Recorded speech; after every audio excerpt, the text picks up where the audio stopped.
नमस्कार, आप देख रहे हैं सी इंडिया न्यूज, एक अनदेखा सच, और मैं हूं आपके साथ अनीशा। मध्य प्रदेश के नवनियुक्त कैबिनेट मंत्री प्रहलाद पटेल परिवार सहित धार्मिक यात्रा पर हैं, जहां वे ओमकारेश्वर से होते हुए उज्जैन जाते समय इंदौर में रुके, जहां उनके मित्रों और परिजनों ने उनका स्वागत सत्कार किया, जहां उन्होंने स्वामी प्रसाद मौर्य के बयान पर विचार करने की बात कही है। दरअसल मध्य प्रदेश के नवनियुक्त कैबिनेट मंत्री प्रहलाद पटेल अपने परिवार के साथ धार्मिक यात्रा पर निकले हैं, जहां ओमकारेश्वर से होते हुए इंदौर पहुंचे। इंदौर में उनके मित्रों और परिजनों ने उनका स्वागत सत्कार किया।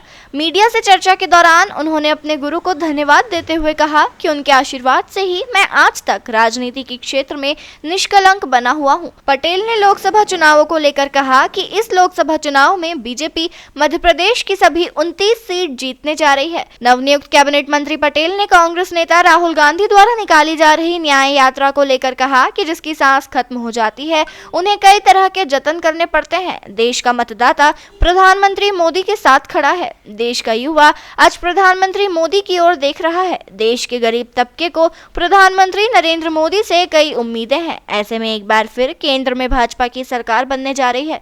स्वामी प्रसाद मौर्य द्वारा हिंदू धर्म को हल्का बताने वाले बयान पर उन्होंने कहा कि देश में मजाक उड़ाने और खुलकर बोलने की आजादी से आप और हम अपमानित होते हैं, जिस पर हमें विचार करना होगा।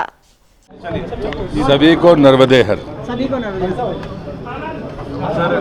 आज मेरे आराध्य परम पूज्य श्री वावश्री जी जिनने मुझे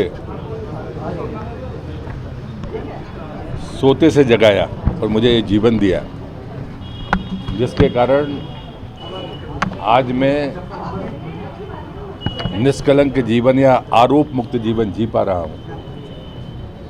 उनका अवतरण दिवस था, तो मैं कल रात से एक पथिक के नाते ओमकारेश्वर में अपनी सेवाएं दे रहा था।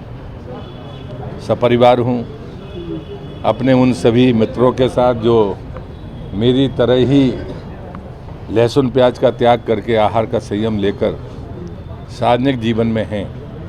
कोई व्यापार में होगा, कोई राजनीति में होगा, कोई सामाजिक कार्यकर्ता होगा। वही चंद लोग जो मेरे आराध्य परम पूज्य श्री वावश्री जी कुछ दाने फेंक कर गए थे, वो आज वृक्ष बने हैं, उसमें एक मैं भी हूँ। और मैं धन्यवाद देता हूँ जायसवाल जी को कि उनने हमको जो आतिथ्य दिया, और उस नाते एक पारिवारिक भाव से आज मैं यहाँ पर हूँ। आप यहाँ पर हैं, मैं इंदौर के मीडिया का हृदय से धन्यवाद करता हूँ।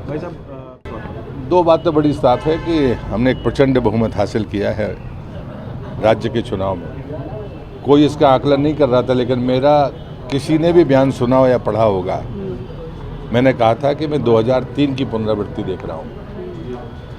हम 29 में से 28 सीटें जीते हुए हैं, एक सीट है जिसे हमें जीतना है। तो संकल्प यही है कि पूरी पार्टी और पूरी टीम मिलकर हम उस लक्ष्य को प्राप्त करेंगे। सर, भारत जोड़ो के बाद में राहुल गांधी न्याय यात्रा निकालने जा रहे हैं। जब साख खत्म हो जाती है तो कोई भी उपक्रम काम नहीं आता। बात होती है भरोसे की, और वो भरोसा मोदी जी के नेतृत्व में दुनिया मान रही है। मतलब मैं भारतीय जनता पार्टी है, देश की जनता का तो हृदय से आभारी हूँ ही। मुझे 2024 को लेकर भारत का जो नौजवान है वो जानता है, जो गरीब कल्याण की एक बड़ी जमात देश के भीतर है, मोदी के उन प्रयासों के प्रति वो उनसे सीधा जुड़ा है। महिला सशक्तिकरण में जो काम मोदी सरकार ने किए हैं वो आज तक कोई नहीं कर सका, और मैं ये मानता हूँ ये काम हमारा रुकने वाला नहीं है। हम महिला सर्वोच्चता तक जाएंगे, हमारे बच्चों की ज़िंदगी हमसे बेहतर हो।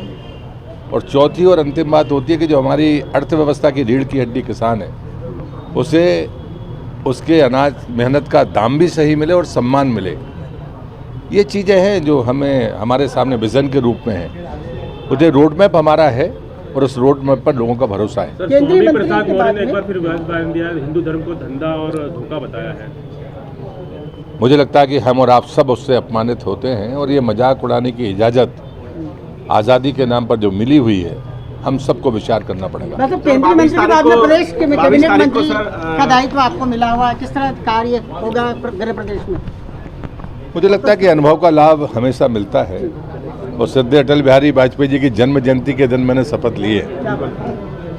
मेरे श्रद्धेय नेता मुझसे कहते थे, सदन के भीतर मर्यादित रहो, सार्वजनिक जीवन में अनुशासित रहो और सदैव स्वराज के लिए काम करते रहो। भाजपा आपका एक प्रिय विषय है नर्मदा जी, आप नर्मदा पुत्र के रूप में पहचाने जाते हैं। तमाम खबरों के लिए देखते रहिए सी इंडिया न्यूज़, एक अनदेखा सच।